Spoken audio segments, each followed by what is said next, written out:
Good morning everyone. Good morning. Steve Sawyer here from Developmental Trauma Training Institute, coming at you live today. I'm in Sacramento, California at the California Rural Indian Health Board facility here. I'm literally a very short time away from starting a training here, rain spotting phase 2 for native focus, and was thinking a lot about what I want to talk about this morning. Lots of things going on in today's world, lots of stress. And I've been mentioning this in the last few Facebook Lives that internalized stress responses are built early in development by interaction with their parents, the tools we're taught. I'm here in some rain, and to go and be out in the rain is actually something most of us avoid, but I love it, and it's a way of connecting to the earth around us. So in that, though, I see rain droplets coming down, even coming on me, and hopefully it doesn't cover the camera while I'm at it here. So anyways, grateful to have a lot of you following and sharing these feeds. What I want to talk about today, I didn't even have time to set up my tripod, so we're just going to do it like a lot of people do Facebook Live, I guess. First time I've ever done that. When the environment is stressed, when people are stressed, some of the most beautiful work I get to share, and I would share it from time to time in some keynotes and presentations, is the science from the Institute of HeartMath on collective stress response. So collective stress response is the idea that when we as a human or an animal species gets under stress, that all of the others around us actually feel that stress response too. It doesn't matter how much you try to self-regulate inside of that. It can influence it, it can calm it down some, and that is the step of working through collective stress response. However, it's almost impossible not to be influenced by it. We have slides that show electromagnetic response in the environment around catastrophes that I share in slides. One person influencing another's nervous system without saying a word. We have some slides we share from HeartMath on that. And I encourage you to look at their research right now. There's some studies and things you can find on their website in their resources section about this collective stress response. Dr. Roland McCready, I'm grateful. He's an elder of mine, has been a friend for many, many years, is the primary researcher and research mind at the Institute of HeartMath. He has spent his life's work to studying this. And if you ever get a chance to hear him speak, I saw even recently some flyers come up of him speaking at some conferences. Absolutely miraculous man and brilliant. And he has shared, again, I always give credit to the elders that teach me these things. You know, Roland took time to walk through the science slides with me many years ago, and I share them still to this day on collective stress response. And in their research lab, they've measured what happens when one person sits in front of another. So a calmed person sitting in front of another, or a stressed person sitting in front of another. And that's the in-person collective stress response. Person to person that we can actually measure between human beings today with modern technology, and it's particularly electromagnetic measurement, and it's science. This is very measurable. People have known about this for thousands of years. You can feel it with other people. You do it inside. And right now with the environment, and I've been talking a lot about social media, the political environment, etc., regardless of your view, a lot of people have inner angst going on, even if you cut yourself completely off from all the social media, news feeds, things like that. Well, we have a necessity to respond for our communities and those things. So a lot of us that are out there doing the work have to step in and feel the stress response and interact with it. But understanding the influence of collective stress response in the world around us, Roland had some very powerful measurements around 9/11 and being trauma responsive that impacted our whole country here, the whole world. There is an influence in the environment surrounding any really big catastrophe. So what happens now when you have an entire environment that's in a stress response. We have environmental catastrophe that's affecting a lot of human beings, even though the Earth has had fires and earthquakes and all kinds of things for a really long time. There's a lot happening now. So a lot of our stress as human beings, as a species, is at an all-time high in a lot of ways. So the beauty of this research on collective stress response is also the opposite, which Roland walked me through some more recent studies around stress response and then collective compassion response with the Ukraine situation. When that first came out, there was lots of measurements that they were watching. The world is watching, and many are stressed and angry about it and outraged. And in that, an interesting measure of the opposite that they hadn't really done a lot of is the measurement of compassion. They used some very high-tech, way beyond my comprehension, technology, and were able to measure compassion response. And so in that, all of us are being influenced collectively by stress, but equally, many of us are responding with compassion, a felt sense of compassion. I do talk about and speak a lot in the therapeutic world about compassion fatigue. And so what happens when fatigue drops away, our ability to respond compassionately, we get more and more depleted, and that can take us into the opposite response, a collective stress response.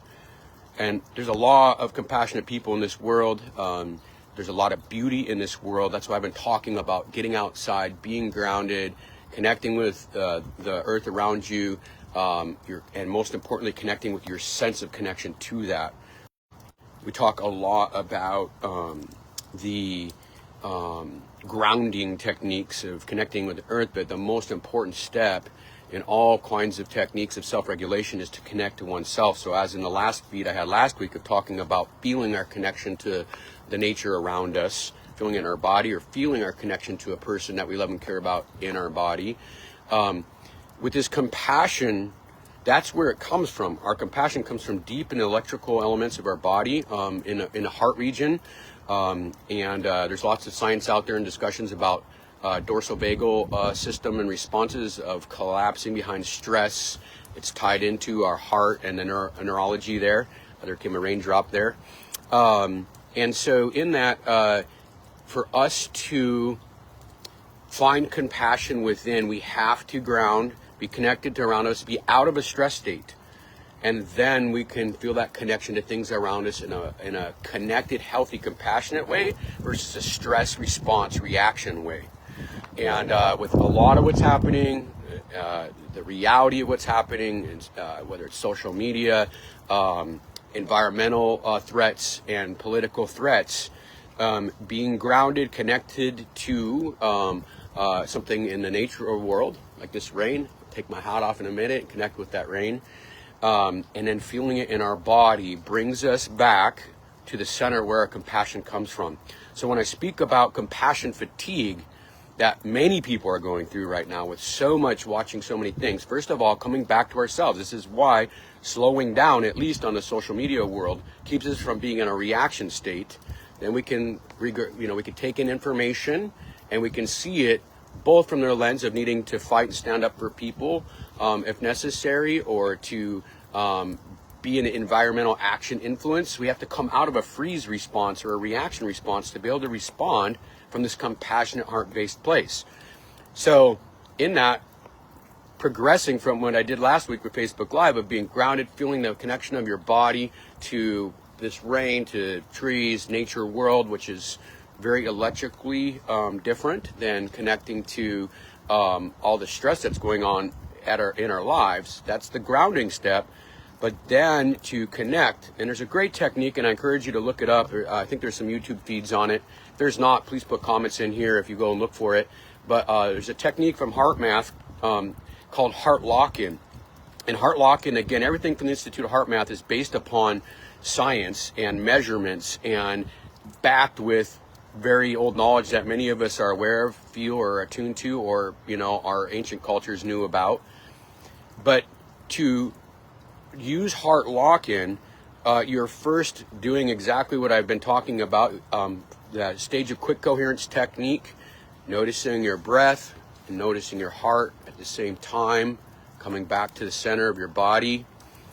Then, once we are centered, we come out of stress response, we feel that felt sense of gratitude or connection to something or someone around us. So for me today, it will be the rain. And then once we are centered, we can send, and they've measured this, you all, we can send compassion to another person, another group of people, and we can stay in a compassionate place. And so heart lock-in is about actually the idea of sending compassion somewhere versus sending reaction somewhere. And I just really encourage you to take a look at that in your response or in social media, what you're sharing, all these things. And in that, yes, we have to react to the things that are going on around us in lots of forms. I'm not suggesting not to have reaction or action, but coming from compassionate action is a much more centered place and helps other people feel safe or safer anyways. So just our presence, compassionate, heart-centered presence in an environment by itself is measurable. It will start to settle things down for no matter what the situation is. And so in that, coming from your heart, being grounded, literally, electrically, electromagnetically, spiritually, whatever that is for you, coming to your heart center and feeling connection to somebody you love, you feel a lot of connection to, or something you love, an environment about you, noticing it in your body, and then sending it. We can send reaction, or we can send compassion. And it doesn't mean that they might not even look the same when they're going outward at some level, especially when we're standing up for something that's important. But to come from a heart-centered place, right? That quote I've heard around us, somebody quoted it at one of our brain spotting trainings recently, right? Intention versus impact. The impact when we're from a reaction place is very different, received differently, and can spin people up. And the impact, if we're coming from a compassionate place, can help people feel more safe, more connected, more grounded in your presence and in the world that we're walking in today. So a couple things to think about today. I have to go in and greet a beautiful group of trainees here in Sacramento in our native focused brain spotting training sponsored by Crib here in Sacramento. Training in phase 2 brain spotting and the beauty of this work. So we have a returning group here. It's amazing what's happening here in the Sacramento area and what Crib has created here for the opportunity. Me and Regina Patarina train together here and have had a great time working in this community. So I have to move on and compassionately walk from my center with the big training here today. I hope that helps you in today's stress responding world, the reaction world. And that doesn't mean that we don't take action. I'll restate it again. We do have to take action when stress and there's conflict around us, but coming from a non-reactive place and coming into it with compassion, those simple essential steps are the gateway to being able to do that more effectively. This is ancient knowledge. Some of us walk it day in and day out. Many of you do. But this is a way that you could actually manifest or connect to it and carry it even when times are extremely conflictual and stressed. So again, look up HeartMath heart lock-in technique. You can see it on YouTube. It's shared out there, and it's the idea of getting grounded, connecting to ourself, and then sending compassion and radiating compassion anywhere we go. It's really effective, you all. I've seen amazing things. And don't feel like something's defective in you if you struggle with that right now, because there's so much stress response in us and people and being fed to us too, that it's natural when you do the heart lock-in technique, and I've taught it for a lot of years now, I think over 18 years, that when you go into the space of sending compassion, that your mind will flip back to a reaction state, and it's revealing to you a place to focus, right?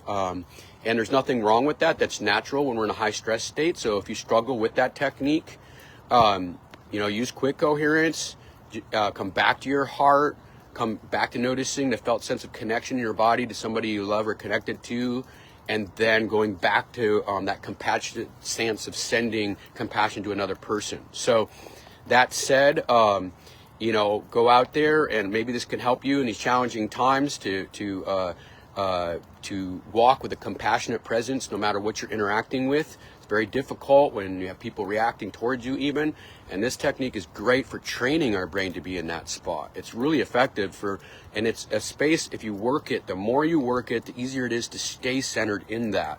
And it becomes a form of your nervous system's actual balance and natural way of operating, the more we entrain it. The concept of entraining our nervous system to do something over and over and over again, it becomes trained to be in that space rather than coming into spaces of from a reaction standpoint.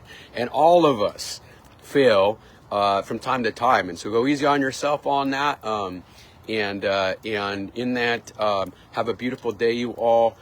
Get out, connect, ground, see the nature that's around you. I'm in an urban setting. There's a beautiful nature space right here in front of me, and I'm going to take my hat off in a minute here and feel the sense of the rain and ground and come in with it from a compassionate heart as I go in this training where a lot of people are stressed, right? All of us are. So take care, everybody. Have a beautiful day.